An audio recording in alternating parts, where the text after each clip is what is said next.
আজকে দর্শনার্থী এসছেন। শনিবার রবিবার হলে তো একদম কোনো কথাই হবে না, আর ছুটির দিনেও কিন্তু প্রচুর দর্শনার্থী আসেন। তো আগে আমরা আসতাম দীঘায় সমুদ্র দেখার, সমুদ্রে সেই উত্তাল ঢেউ দেখার জন্য, সেই অমরাবতী পার্ক, ঢেউ সাগর এগুলো ঘুরতাম। কিন্তু এখন দীঘার সেই চমক হচ্ছে দীঘার জগন্নাথ ধাম। অনেকদিন ধরে আমরা অপেক্ষায় ছিলাম কবে খুলবে, কবে মন্দিরে প্রবেশ করব। তো মন্দির উদ্বোধন প্রায় 1 মাস পর আজকে এলাম। তো এর আগেও এসলাম, তোমাদের দেখিয়েছিলাম। তো আজকে তোমাদের আরেকটু ভালোভাবে ঘুরে দেখাবো। বন্ধুরা দেখো দর্শনার্থীদের যে উপচে পড়া ভিড়। প্রধান ফটকের সামনে ভিড়টা দেখো।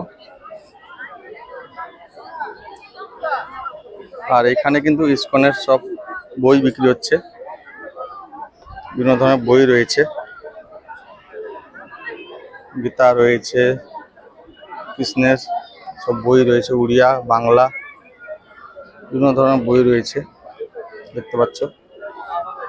তো তোমরা যারা যারা মন্দির দর্শন করতে আসছো, মানে মন্দিরের জগন্নাথ দেবকে দর্শন করতে আসছো, তোমাদের বলি এখান থেকে এসে তোমরা বই কিনতে পারো। তো চলো একটু ভিতরে যাব।